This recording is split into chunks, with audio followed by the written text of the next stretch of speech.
Ciao, what's up everybody? We're on Windway on a Tuesday. In this video we're going to break down renting an apartment, actually how it goes.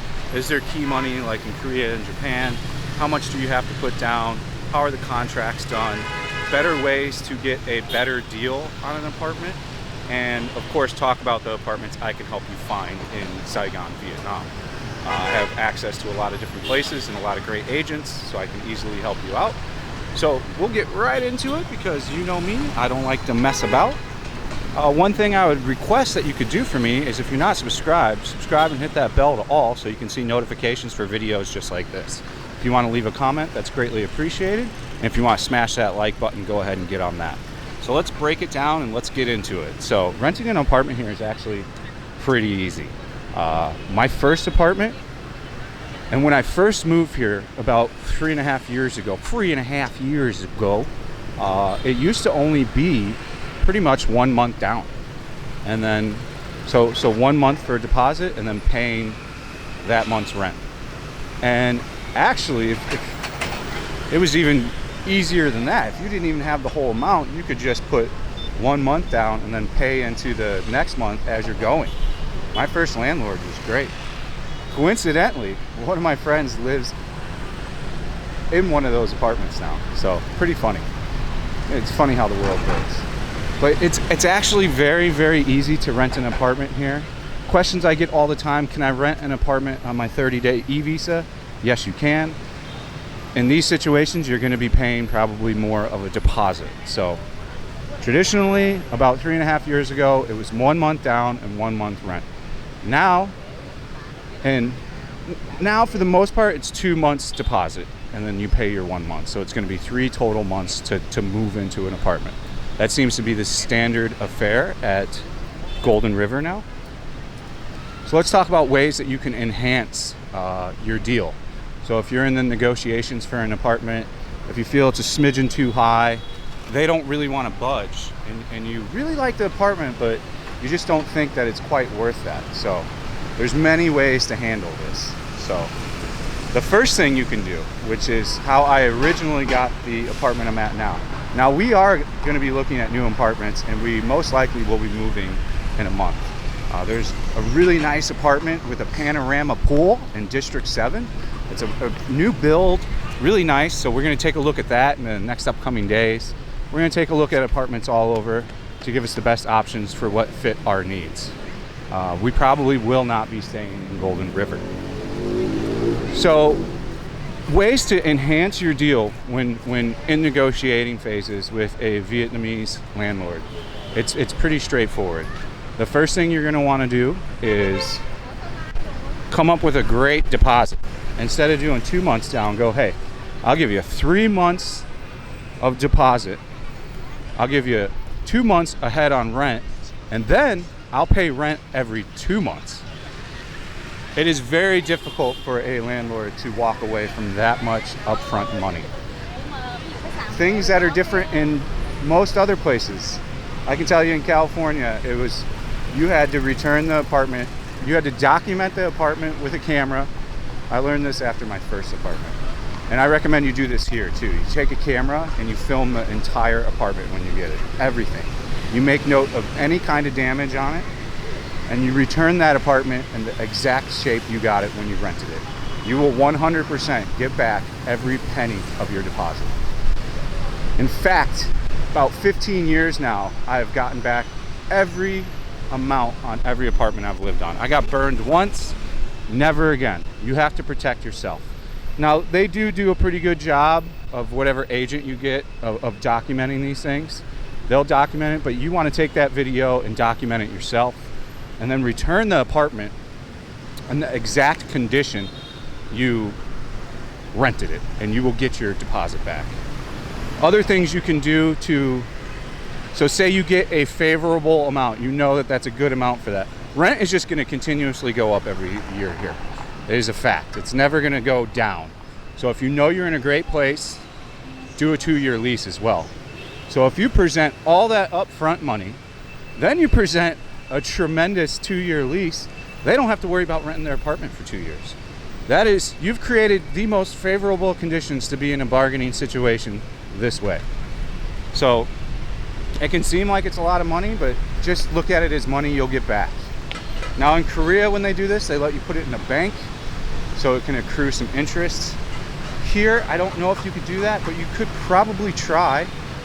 You could probably negotiate something with the landlord and open an account with their name, and then have it in legal writing that, you know, you get it back once you leave the apartment and you've made some money off the deal. This is something to think about and try to do. A lot of these things you're going to hear in this video, other people really don't tell you in their videos. So you're going to hear stuff that probably isn't covered that often. So if you want a good apartment here, it's not going to be cheap anymore. The days of a $400, $500 apartment that are actually nice are well past, especially in desirable locations in Saigon. Now that all changes if you want to live in a non-desirable location and in what we would call a traditional Vietnamese apartment complex, which is going to be vastly different than like the modernized Western ones that are found in District 1, District 2, and District 7. There's a reason why the expat community is so strong living in these three areas, because they provide the best product, and it's very difficult to acclimate to Vietnamese style living. It's in general louder, quite a bit louder. You know, there's chickens. I'm going to go on and on. For some people, this is absolutely not a problem. It is absolutely possible to live here as a total cheapskate and get a cheap apartment. Apartments directly off Bui Vien are usually pretty affordable. You know, there's many spots. Phu Mai, or what's the district right by District 1? The one with the P, is very affordable. If living in something modern and new isn't important to you, you can get a cheap apartment. And then everything's going to be more favorable on that, as only 1 month deposit, yada, yada, yada. But if you want to live in a nicer apartment, you're going to, you know, pay a little bit of money.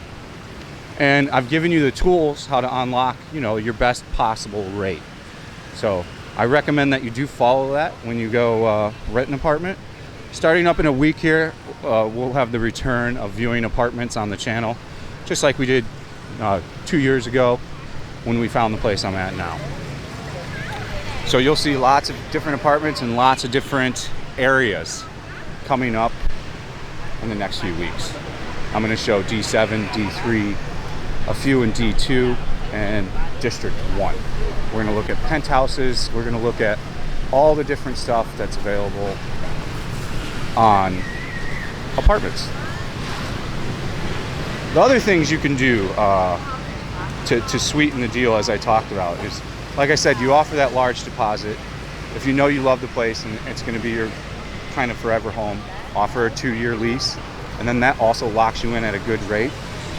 Now there is a backside to that, and this is why I probably won't be staying at my unit, is my landlord feels that she needs to make up money because she cut us such a good deal. And it was a tremendous deal. I mean, you can't get much better than, you cannot even come close to finding an apartment like mine in Golden River for $15 million. It's just, they're not there. They're there on the super low floors, like floors 1 through 15. But the problem with living in a low floor in a high rise is you're gonna have families. So the higher you go, the less family and noise you're gonna have, if you're following what I'm saying. So like if you're in a 50-story building, the more towards the top you are, the more quiet it's going to be, and the more it's going to be single guys or just married couples or boyfriend and girlfriend couples. It's going to mitigate a lot of noise damage. And if you're a light sleeper and you don't like noise and stuff, I can't recommend a newer high-rise, you know. If you want to live on the river in District 4, I have agents there. If you want to live in Golden River, I have agents there. If you want to live in Vinhom Central Park, I have agents there. So if you want to live in any of these 3 areas, please do not contact me 2 months before coming. It needs to be within a week or 2, and you need to send your Zalo, and you need to send your passport photo. I'm not going to give random email Zalo contacts. It's not in my best interest, you know. So as long as you verify who you are, and you give me your Zalo, the agents will usually contact you right away.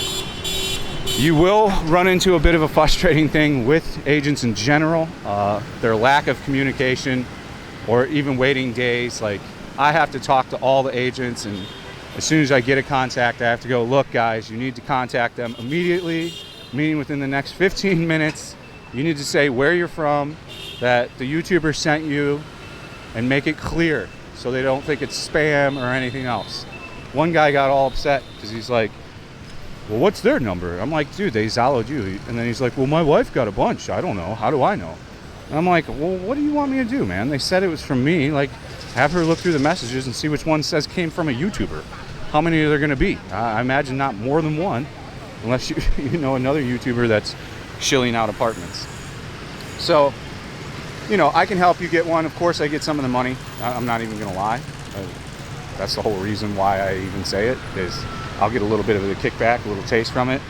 And the reason I do that is because I meet so many people at Golden River. They're like, oh, I rented my apartment off your first video here. And after I met the 15th person, I'm like, well, I just lost a bunch of money. So as any entrepreneurial mind would do, I opted to then form partnerships with the agents that I rented my stuff from and moved forward. So I have access to a lot of apartments, a lot of tremendous units. Supply is getting low as demand is getting high. So the sooner you rent, if you're gonna rent, I would rent. It's, you know, Golden River is filling up quick. Like my building's motorbike garage has like doubled in motorbikes over the past just 4 months. Like, it's insane. I parked my bike away from everything, and I don't know, like a month ago, a bunch of bikes started showing up, and now the whole area is like full. So people are moving to these nice places because they want the comfort and quietness. Now, if you get in a modern building like Golden River, it's going to be soundproof too, so you don't hear your neighbors, you don't hear anything. Sure, you could potentially hear them if you go out on the balcony, but I mean, what's the big deal with that? You're on a balcony. And then there's going to be the new Masteries project open. I have no idea what that's going to rent for. That first building's set to open in a month or two, and I'll get the information on that when it launches and the pricing. That is going to be the highest end apartment pretty much ever launched in all of Vietnam that I know of. I think there'll be a couple District 3 apartment complexes that rival it, but those aren't that great. I met a guy somewhere at like I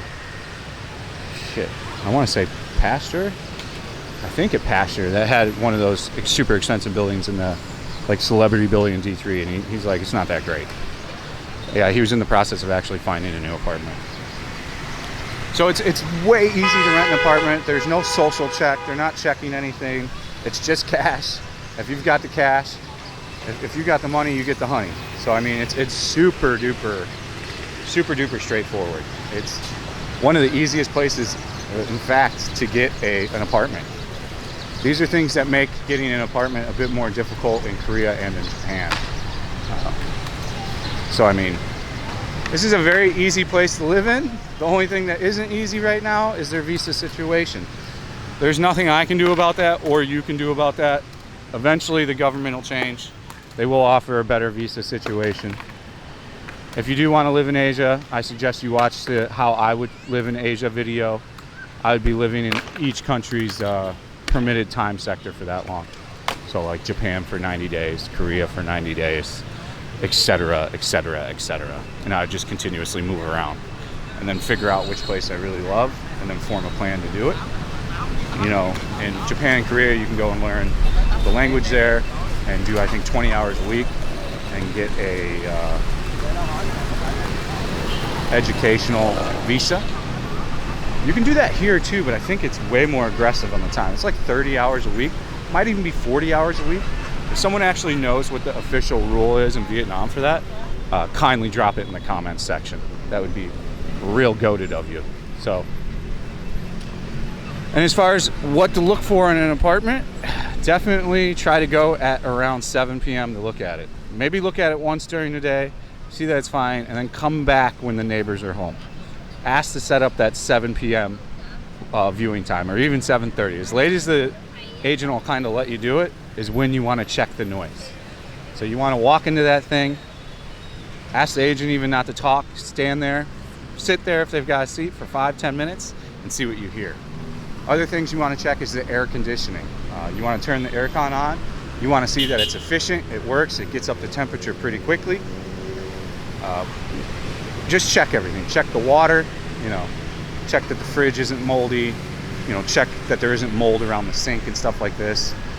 If there is, negotiate before you even move in that it'll all get fixed.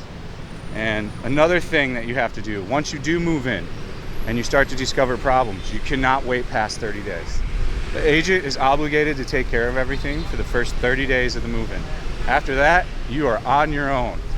You're stuck dealing with the landlord, and a lot of these landlords don't even live in Saigon. They may live in Hanoi, they may live somewhere else. So then you're dealing with the landlord, and some Vietnamese aren't too keen on fixing stuff properly. We call it the Vietnamese way of fixing things. There's a couple guys right now dealing with that problem in the Discord. So you want to get all problems handled within the 30 days while the agent is handling it. And I mean all of them. Check for everything. Try to find things that are wrong. Get them fixed. It creates you not having a lot of problems down the road, if you get what I'm throwing down. So like I said, if you need help finding an apartment, I'm grateful to help you. I'll put you in touch with agents. They'll show you what they have. Please don't contact me if you're 2 months out. Apartments here rent within a week or two usually. They rent aggressively fast, so there's no point in like pre-checking. It's not going to do much. If you want to get a pre-check on stuff and kind of see what the pricing is, just go on over to Hoozing, Hoozing, Hoozing.com. And Hoozing will have all kinds of inventory for you and show you kind of what the general median price is. And use the tools that I gave you in this video, and you'll have a good negotiation and you'll get a good price on a great apartment. As far as where to live in Saigon, that's all up to you. Each person prefers something different.